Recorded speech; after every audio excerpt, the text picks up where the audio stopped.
everyone, I'm Dr. Josie, this is Write Your Acceptance, and today we're talking about a super important part of the AMCAS application, the activity section. So this part can seem straightforward, but trust me, there are many places where things can go wrong and you want to kind of maximize every line. So stick with me and we'll go through how to write a standout activities section, what to include, what to avoid, kind of like the common mistakes, and how to stand out yet again in another piece of text that shows who you are. Meet Amanda's acceptance letter from this cycle. As an international student with an average MCAT score, she was scared fate was sealed. She had applied the cycle prior, 0 acceptances. And this cycle, so far she's had 3 acceptances, and it was before the end of October. You're seeing this well into January probably because I filmed in advance, but we completely elevated her message. We looked at personal statement activities and not much changed between cycles, but how she delivered her content and her reflection. So if you want to learn how I work with students,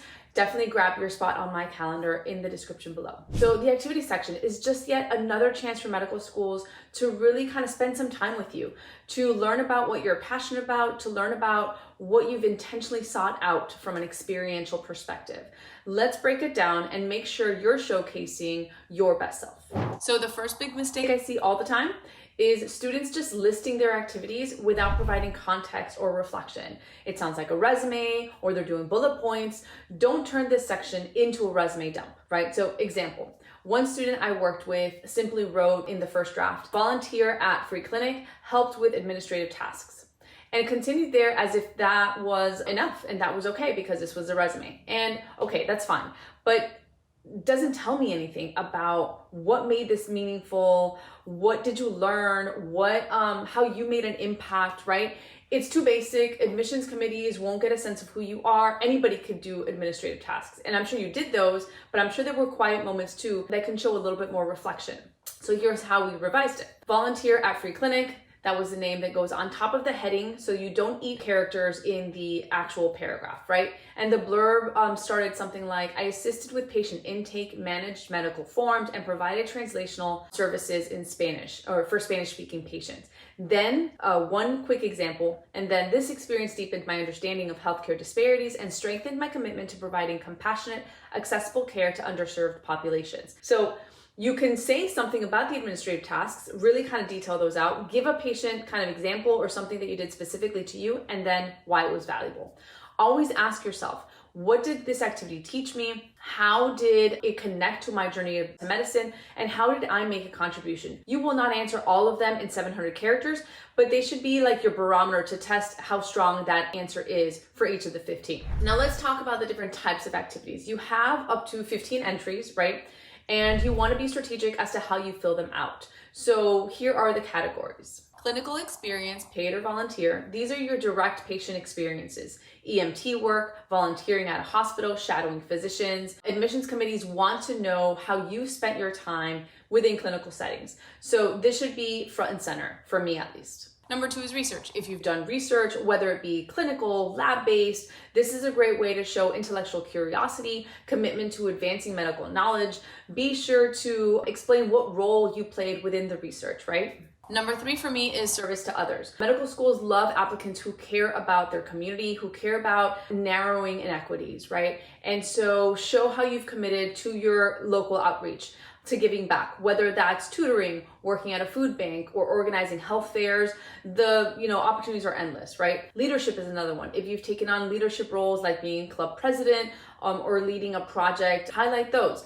These roles show initiative, your ability to guide others, to inspire others, to kind of like go above and beyond. And then you're not a medical school robot. So what are your interests and hobbies? You can use, I would say, like 1 or 2 hobbies or interests that show who you are outside the classroom. So maybe you're an avid painter, marathon runner, you play in a band, you collect mechanical pencils. All of these are different from students. But this kind of rounds out who you are, kind of qualitative aspects of who you are. So mistake 2 is not showing your impact. It's easy to describe what you did. To include the kind of result or contribution you made is kind of second level, right? So you want to show what that impact potentially did. So how did the experience impact you, or how did you impact? Example, mentored students in the pre-med, pre-health club. That not bad, but it's missing the impact, right? So you want to kind of think about how that mentoring affected students. What did they achieve? So here's the kind of like improved draft one. So mentored 5 pre-health students providing guidance on MCAT preparation and medical school applications. All mentees successfully applied to summer research programs, and 2 of them became club officers the following year. So now you add your reflection as to what mentorship is to you, what role you want mentorship to kind of take on within your medical career, and how collaboration and camaraderie are traits that you've learned by making a small impact on those who are coming up after you. That would round out this entire experience. You are talking the details of what you did, how that impacted others, and then your reflection on the work that you did and broader mentorship. So you're showing so many different kind of, immediate and lasting effects. And so always ask yourself, what did I help accomplish in this role? How did I make an impact? And what did it teach me? Or how did it impact me? So now let's kind of talk about how you can get creative, because in last week's video, and I can link it up here if you like, we talked about how and when to get creative in your personal statement. Here you can get creative. In 700 characters, it tends to be a much more straightforward approach, but hobbies, unique leadership roles, could have a bit of storytelling and imagery. So an example of kind of a creative detail. If you're a runner and you want to show how it's shaped you, you could do something like, as a marathon runner, I've learned to embrace discomfort and push through mental and physical fatigue. The discipline and perseverance required to cross each finish line have strengthened my resilience, qualities I'll bring to medical training. And then you can kind of talk about the next marathon you are training for, how many marathons a year you've been working on, so training for and completed. So students can use personal hobbies to illustrate kind of characteristics they want to share and they want to kind of carry into medicine. And creative descriptions, whether clinical or non-clinical activities, because you can use both, really kind of just keep the content engaging. Also for like tutoring experiences or like activities that are obvious what you're doing, zoom into a story. Anyone who sees the word tutoring will know what you did basically, but kind of make it unique to you. Another misstep is don't repeat the exact same content from your personal statement. You only have so much space in your application. I know it's a lot of writing, but it's still limited and constrained in many ways. So don't use the same story twice. If you're talking about a hospice patient, Mr. Jones, in your personal statement, you want to talk about another patient or something else you did in your activity section for that same experience. So you are complementing, right? You're not repeating. Use additional context in your activity section, talk about a different role that you've done or kind of something that you've accomplished, or zoom into another patient's story, right? Also kind of think about how you could either combine your shadowing if you have enough experiences to fill out the 15, or if you can show in a unique way a procedure you observed, or when you did talk to a patient, but trying to think about how you can kind of particularize experiences that are obvious of what you did. Sometimes the admissions committee won't know exactly what you did based off a title. So an example, worked in a research lab studying cancer. This tells me nothing about what you did, right? You want to think about being very generous with your information. Carry them through the information. Example, contributed to research on the effects of targeted therapies on breast cancer cell lines by preparing samples, analyzing data, and presenting findings at a university symposium. Then you can reflect on how this prepared you for clinical experience, surveying cancer patients, or how this personally impacted you since your mom or grandmother is a cancer survivor. So you can kind of talk about what you did specifically, then kind of more context as to why this is meaningful for you. So it's not just what you did, but also kind of that context, where this is living within your entire landscape of pre-medicine. Now we know what exactly you did and the contributions and why it's meaningful to you, without really saying this is meaningful to me.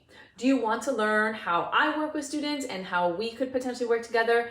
I go from personal statement to interview prep, and yes, absolutely, to the activity section and secondaries. Fill out your application, link is in the description, grab your free spot on my calendar, and we could talk about how I work with students and see if you're a good fit.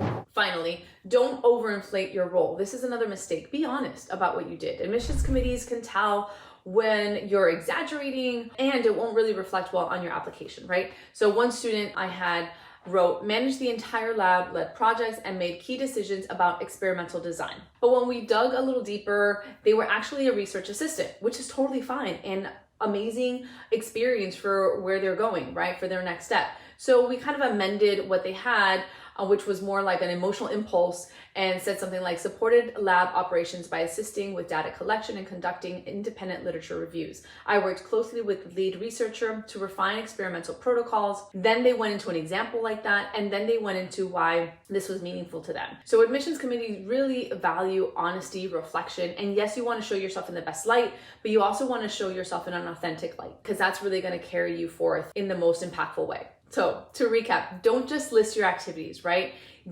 Show what your impact was, what your reflection, how it shaped you. Get creative when you can, when it makes sense, but be honest and specific, right? Your activity section is your chance to give a kind of a fuller picture of who you are beyond your personal statement, beyond those stories, and every line counts, every character counts. If you need help refining your activity section or want a fresh set of eyes on your entire application, feel free to schedule your free call with us. I've helped so many students build the applications that have led to multiple acceptances, and I'd love to help you and work together. Thanks so much for watching. Give us a like, share with your pre-med friends, and I will see you soon. Have a good one. Thanks so much. Bye.